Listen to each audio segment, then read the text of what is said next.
บายดีหมดทุกคนเอามื้อนี้ข้าพเจ้ามาอยู่ที่วังเวียง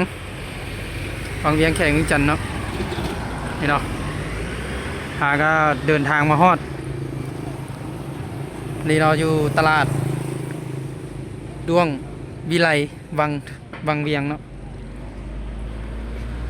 พี่ดาวมื้อนี้เขาพาลุงเขามาซื้อเครื่องเป็นห้านจีนนี่ห้านจีนกับเครื่องก็สิคล้ายๆคือกันแหละมีหลากหลาย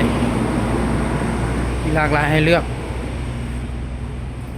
นี่เนาะเป็นอุปกรณ์ไฟฟ้า